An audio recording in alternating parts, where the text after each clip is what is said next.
मैं आज दिल्ली विधानसभा में वर्ष 2023-24 का बजट पेश करने के लिए वित्त मंत्री के रूप में आप सभी के समक्ष प्रस्तुत हूँ।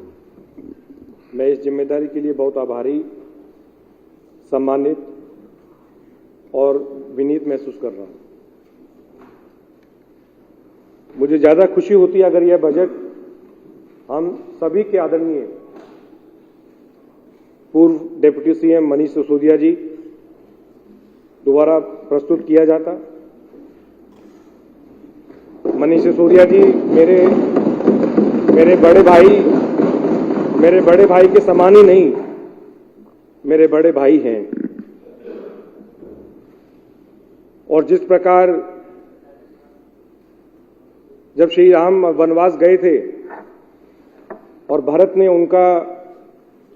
उनके खड़ाऊ को राज सिंहासन पर रख के उन्होंने काम किया, उसी प्रकार से, उसी भावना के साथ मैं ये काम कर रहा हूं, ये बजट पेश कर रहा हूं। मुझे पूरी उम्मीद है, मुझे पूरा यकीन है कि जिस प्रकार से मनीष जी ने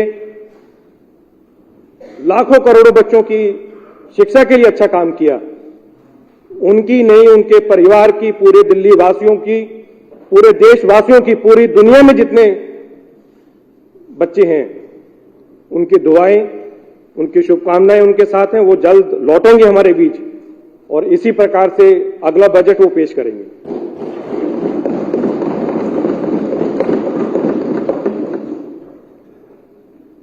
यही सरकार का 9वां और मेरा वित्त मंत्री के रूप में पहला बजट है।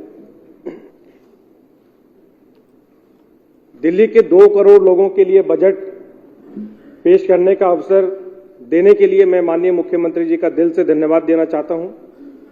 हम सभी जानते हैं, बजट केवल संख्या और घोषणाओं का दस्तावेज नहीं है, बल्कि यह प्रत्येक आम आदमी की आशाओं और अपेक्षाओं की अभिव्यक्ति है। यह बजट दिल्ली के प्रत्येक व्यक्ति के जीवन में आनंद की अभिवृद्धि और लोक कल्याण की पवित्र और सच्ची भावना के साथ तैयार किया गया है। बजट तैयार करते समय उपनिषदों के इस अमर संदेश को सामने रखा गया है।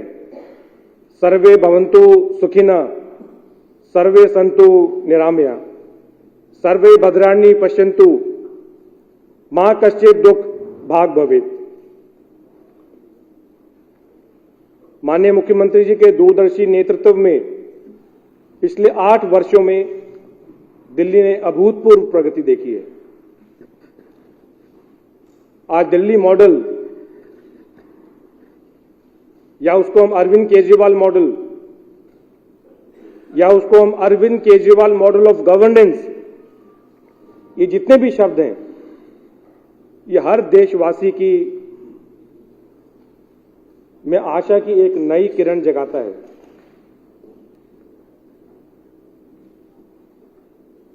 साथ ही समाज के अंतिम पायदान पर खड़े व्यक्ति को विश्वास देता है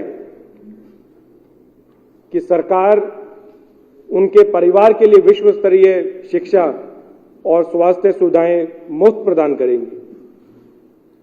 दिल्ली मॉडल एक गारंटी है कि अभूतपूर्व महंगाई के इस दौर में उन्हें पानी और 24 घंटे बिजली जैसी मूलभूत सुविधाएं मुफ्त में उपलब्ध होंगी। 100 से ज्यादा सेवाएं की डोर स्टेप डिलीवरी तथा परिवहन विभाग की फेसलेस सर्विसेज जैसी योजनाओं के माध्यम से सरकार ने भ्रष्टाचार के प्रति जीरो टॉलरेंस नीति को लेकर प्रतिबद्धता दिखाई है। अब आम आदमी को अपना काम करवाने के लिए सरकारी कार्यालयों के अंतहीन चक्कर नहीं लगाने पड़ते और न बिचौलियों की मदद लेनी पड़ती है। नागरिकों की सभी जरूरतों को समय पर और कुशलता से पूरा करने के लिए सरकार खुद उनके दरवाजे पर पहुंचती है। अध्यक्ष जी, दिल्ली मॉडल का एक और पहलू हमारे लोगों की आकांक्षाओं को पूरा करना है। दिल्ली न केवल राष्ट्रीय राजधानी में रहने वाले 2 करोड़ लोगों के लिए, बल्कि भारत के सभी 140 करोड़ लोगों के लिए गौरव का स्रोत है। दिल्ली 21वीं सदी में भारत की प्रगति और क्षमता का प्रतीक है और इसीलिए दिल्ली की सूरत और उसका इंफ्रास्ट्रक्चर बहुत मायने रखता है। पिछले 8 वर्षों में दिल्ली सरकार ने कुछ ऐतिहासिक बुनियादी इंफ्रास्ट्रक्चर प्रोजेक्ट्स को पूरा किया है, जिसने दिल्ली का चेहरा बदल दिया है। 2018 में बनकर तैयार हुआ सिग्नेचर ब्रिज आज दिल्ली वासियों को गर्व का एहसास कराता है। सराय काले खां और आईने बाजार को जोड़ने वाला बारापुला फ्लाईओवर का दूसरा चरण भी 2018 में जाकर पूरा हुआ। ये दोनों प्रोजेक्ट्स पिछली सरकारों की लेट लतीफी के चलते लंबे समय तक लटके रहे। बारापुला फ्लाईओवर का तीसरा चरण भी जल्द ही पूरा होने की उम्मीद है। इस साल आश्रम फ्लाईओवर और अंडरपास का काम भी पूरा हो गया, जिससे दिल्ली में करीब 4 लाख वाहनों का दैनिक आवागमन आसान हो गया। मुझे ये बताते हुए गर्व हो रहा है कि पिछले 8 वर्षों में पीडब्ल्यूडी ने 28 नए फ्लाईओवर, अध्यक्ष जी 28 नए फ्लाईओवर, एलिवेटेड सड़कों और पुलों का निर्माण किया है, जिससे दिल्ली में आवागमन काफी आसान हो गया है। इस सरकार ने दिल्ली के लोगों के लिए आधुनिक विश्व स्तरीय सार्वजनिक परिवहन प्रदान करने में निवेश किया है। पिछले 8 वर्षों में दिल्ली के नेटवर्क का काफी विस्तार हुआ है और लगभग 2 गुना हो गया है।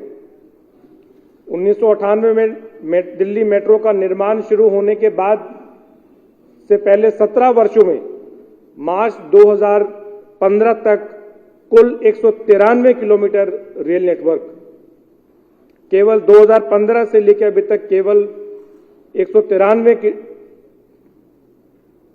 किलोमीटर रेल नेटवर्क और 143 मेट्रो स्टेशनों का निर्माण किया गया था, जबकि पिछले 8 वर्षों में यानी 2015 से 2023 तक दिल्ली मेट्रो की नेटवर्क लंबाई दुगनी होकर 390 किलोमीटर हो गई है और स्टेशनों की संख्या 286 हो गई है।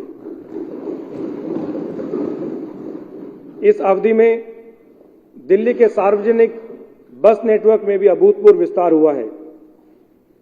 2015 में 5,659 बसों से बढ़कर 2023 में 7,379 बसें हो गई हैं, जो दिल्ली के इतिहास में सबसे ज्यादा है।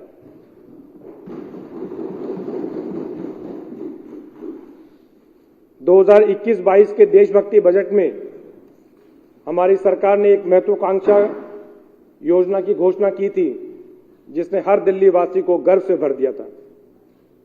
सरकार ने भारत की आजादी की 75वीं वर्षगांठ मनाने के लिए पूरी दिल्ली में 500 स्थानों पर भव्य तिरंगा लगाने का वादा किया था और आज मैं बहुत गर्व के साथ यह साझा कर रहा हूं कि सरकार ने अपना वादा पूरा करते हुए दिल्ली को तिरंगों का शहर बना दिया है। आज दिल्ली के आसमान में शान से लहराते हुए तिरंगे को देखे बिना शायद ही कोई व्यक्ति राजधानी की किसी सड़क से गुजरता होगा। अध्यक्ष महोदय, आने वाला वर्ष दिल्ली के लिए बेहद महत्वपूर्ण है, क्योंकि हम भारत के पहले G20 शिखर सम्मेलन की मेजबानी कर रहे हैं। पूरी दुनिया की निगाहें दिल्ली पर रहने वाली हैं। पिछले 8 वर्षों में केजरीवाल सरकार ने कई ऐतिहासिक बुनियादी इंफ्रास्ट्रक्चर प्रोजेक्ट्स को पूरा किया है। इसके चलते आने वाला वर्ष दिल्ली को वैश्विक मंच पर एक साफ, सुंदर और आधुनिक शहर के रूप में खुद को प्रदर्शित करने का एक शानदार अवसर भी प्रस्तुत करता है। अध्यक्ष जी, इसीलिए मैं वित्तीय वर्ष 2023-24 के बजट को साफ, सुंदर और आधुनिक दिल्ली के लिए समर्पित कर रहा हूं। एक साफ, सुंदर और आधुनिक दिल्ली के लिए समर्पित कर रहा हूं। साफ, सुंदर और आधुनिक दिल्ली हमारे माननीय मुख्यमंत्री जी का सपना भी है और यह हर भारत के लिए प्रेरणा का स्रोत बनेगा। दिल्ली में पीडब्ल्यूडी का 1400 किलोमीटर का मुख्य सड़क नेटवर्क है। इसके अपग्रेडेशन और सौंदर्यीकरण के लिए प्रोजेक्ट ला रहे हैं। यह दिल्ली या शायद किसी भी भारतीय शहर के इतिहास में सबसे बड़ा प्रोजेक्ट होगा, जिसके तहत सड़कों और फुटपाथों के पूरे नेटवर्क की मरम्मत और पुनर्निर्माण किया जाएगा। इन्हें पैदल चलने वालों के अनुकूल बनाया जाएगा। सड़कों से लगे कच्चे हिस्सों में हरियाली सुनिश्चित करने से लेकर पूरे सड़क नेटवर्क की मशीन से नियमित सफाई और धुलाई की जाएगी। इससे दिल्ली की सड़कों की सूरत बदल जाएगी। दिल्ली के परिवहन नेटवर्क के आधुनिकीकरण की दिशा में सरकार चौतरफा प्रयास कर रही है। इसके तहत दिल्ली के मौजूदा सड़क नेटवर्क के अपग्रेडेशन के अलावा हमारी सरकार 29 नए फ्लाईओवर, अंडरपास व पुलों का निर्माण कर रही है। 29 नए फ्लाईओवर, अंडरपास व पुलों का निर्माण कर रही है। साथ ही हवाई अड्डों जैसे 3 आधुनिक विश्व स्तरीय आईएसबीटी और मेट्रो रेल नेटवर्क के चौथे चरण के विस्तार की दिशा में काम कर रही है। हम इस साल 1600 आधुनिक जीरो एमिशन इलेक्ट्रिक बस की एक रिकॉर्ड संख्या भी शामिल करेंगे, जो 2023 के अंत तक दिल्ली के इलेक्ट्रिक बस बेड़े में भारत के सभी राज्यों में सबसे बड़ा बनेगा। हम 1400 नए मॉडर्न बस क्यू शेल्टर की स्थापना भी करेंगे। डिजिटल स्क्रीन के साथ आधुनिक पैसेंजर इंफॉर्मेशन सिस्टम बसों के आगमन का समय प्रदर्शित करेगा। साफ और सुंदर यमुना के बिना साफ और सुंदर दिल्ली का सपना अधूरा है। अगले साल हम दिल्ली की सभी कॉलोनियां और झुग्गी झोपड़ियों तक सीवर नेटवर्क की तेजी से विस्तार करेंगे और साफ यमुना के विजन को हासिल करने के लिए अपने सीवेज ट्रीटमेंट प्लांट की क्षमताओं को युद्ध स्तर पर अपग्रेड करेंगे। अध्यक्ष महोदय, दिल्ली के 3 कूड़े के पहाड़ पिछले कई दशकों से दिल्ली की छवि पर एक काला धब्बा रही है। हालांकि कचरे के पहाड़ से निपटने का काम एमसीडी के दायरे में आता है, लेकिन दिल्ली के लोगों की खातिर हम एमसीडी के साथ मिलकर काम करेंगे और तीनों कूड़े के पहाड़ों का अंत सुनिश्चित करने के लिए हर संभव सहयोग प्रदान करेंगे।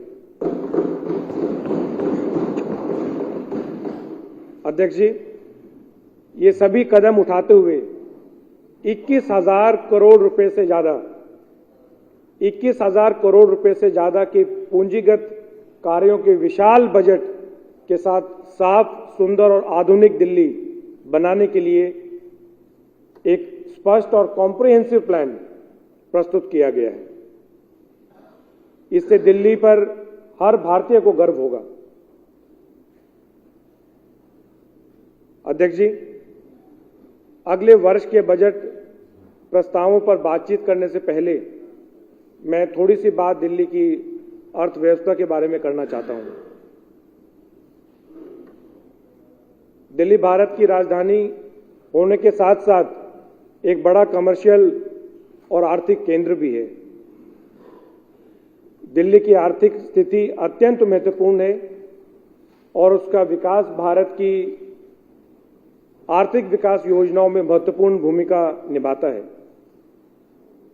दिल्ली की अर्थव्यवस्था में अंतर्राष्ट्रीय व्यापार, वित्तीय सेवाएं, वाणिज्यिक विकास और सरकारी क्षेत्रों का बड़ा योगदान है। कोविड-19 के दौरान आई आर्थिक चुनौतियों से अब दिल्ली की अर्थव्यवस्था धीरे धीरे उबर रही है और इसके चलते दिल्ली का जीएसडीपी प्रिवेलिंग मार्केट प्राइसेस पर वर्ष 2021-22 के 9,04,642 करोड़ रुपए से बढ़कर 2022-23 में 10,43,759 करोड़ रुपए रहने की संभावना है, जो 15.38% अधिक है। मैं यह भी स्पष्ट करना चाहूंगा कि वर्ष 2022-23 में दिल्ली की जीएसडीपी की रियल ग्रोथ रेट 9.18% रहने की संभावना है, जबकि राष्ट्रीय स्तर पर यह वृद्धि दर 7% रहने का आकलन है। तो अध्यक्ष जी, दिल्ली का जो जीएसडीपी रियल ग्रोथ रेट है वो 9.18%, लेकिन अगर राष्ट्रीय स्तर की अगर हम बात करें तो वो आज भी लगभग 7% पर है। इसका अर्थ है कि हम कोरोना काल पूर्व आर्थिक गतिविधियों के स्तर पर पुनः पहुंच रहे हैं। उल्लेखनीय है कि वर्ष 2021-22 के दौरान दिल्ली की जीएसडीपी करंट प्राइसेस पर 18.5% और कांस्टेंट प्राइसेस पर 9.14% बढ़ी और कोविड-19 महामारी के प्रभाव और इसके नियंत्रण के लिए किए गए प्रभावी उपायों को दर्शाती है। राष्ट्रीय स्तर पर जीडीपी में दिल्ली के वास्तविक जीएसडीपी का योगदान 2011-12 में 3.94% से बढ़कर 2022-23 में 4.09% होने का अनुमान है, जबकि दिल्ली देश की टोटल पॉपुलेशन का केवल 1.3% है। मैं बताना चाहूंगा कि दिल्ली की अर्थव्यवस्था में मुख्यतः सर्विस सेक्टर का योगदान है और प्रिवेलिंग मार्केट प्राइसेस पर ग्रॉस स्टेट वैल्यू एडेड में इसका योगदान 84.84% है, जबकि सेकेंडरी सेक्टर का योगदान 12.53% और प्राइमरी सेक्टर का 2.63% है। वित्तीय वर्ष 2022-23 में करंट प्राइसेस पर दिल्ली की पर कैपिटा इनकम बढ़कर 4,44,768 रुपए हो जाने की संभावना है। वर्ष 2021-22 में यह 3,89,529 रुपए थी। 2022-23 में दिल्ली की पर कैपिटा इनकम में 14.8% की बढ़ोतरी दर्शाती है। तो अध्यक्ष जी, ये हम सभी के लिए बड़े गर्व की बात है कि पर कैपिटा इनकम जो हमारी दिल्ली की है वो 22-23 में 14.18% की बढ़ोतरी दिखा रही है। वित्तीय वर्ष 22-23 में दिल्ली की per capita income national average 1,72,000 रुपए से करीब 2.6 गुना ज्यादा है, मतलब 2.5 गुना से ज्यादा जो हमारी पर कैपिटा इनकम है वो नेशनल एवरेज से ज्यादा है। अध्यक्ष महोदय, ये सभी आंकड़े दर्शाते हैं कि दिल्ली सरकार ने कोविड-19 महामारी द्वारा उत्पन्न आर्थिक चुनौतियों को सफलतापूर्वक सामने किया है। हमारी सरकार ने पिछले 8 वर्षों में दिल्ली की अर्थव्यवस्था की स्थिति में सुधार करने के लिए एक बड़ा योगदान दिया है, जिसका श्रेय सरकार के अभिनव और प्रगतिशील दृष्टिकोण को जाता है। नमस्कार, मैं हूं मानक गुप्ता। अगर आपको हमारा ये वीडियो पसंद आया हो तो इसे लाइक और शेयर जरूर करें, और हां, हमें सब्सक्राइब और फॉलो करना ना भूलें ताकि आप देश और दुनिया की कोई खबर मिस ना करें। तो जुड़े रहिए हमारे साथ और देखते रहिए न्यूज़ 24।